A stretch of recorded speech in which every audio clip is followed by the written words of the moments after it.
The circumstances with Ukraine versus Israel in 1973 are totally different. And yet, in an op-ed column in the Wall Street Journal over the weekend, Edward Cox, who is the son-in-law of President Richard Nixon, tried to make the comparison. And what Cox was trying to do was to criticize President Joe Biden for how slow he is in getting tanks and other equipment to Ukraine, comparing his father-in-law, how swift he was in providing resources to Israel in the 1973 October Yom Kippur War.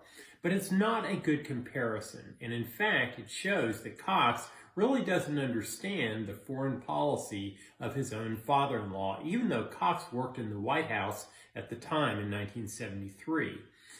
Nixon made it clear, especially in what he referred to as the Nixon Doctrine, that the United States will come to the defense of our allies, but we will not come to the defense of every nation in the free world.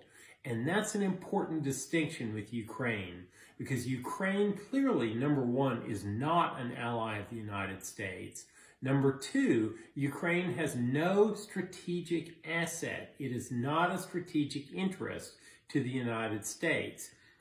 If President Nixon were in office, not only would he not be supplying swiftly, he wouldn't be helping Ukraine at all.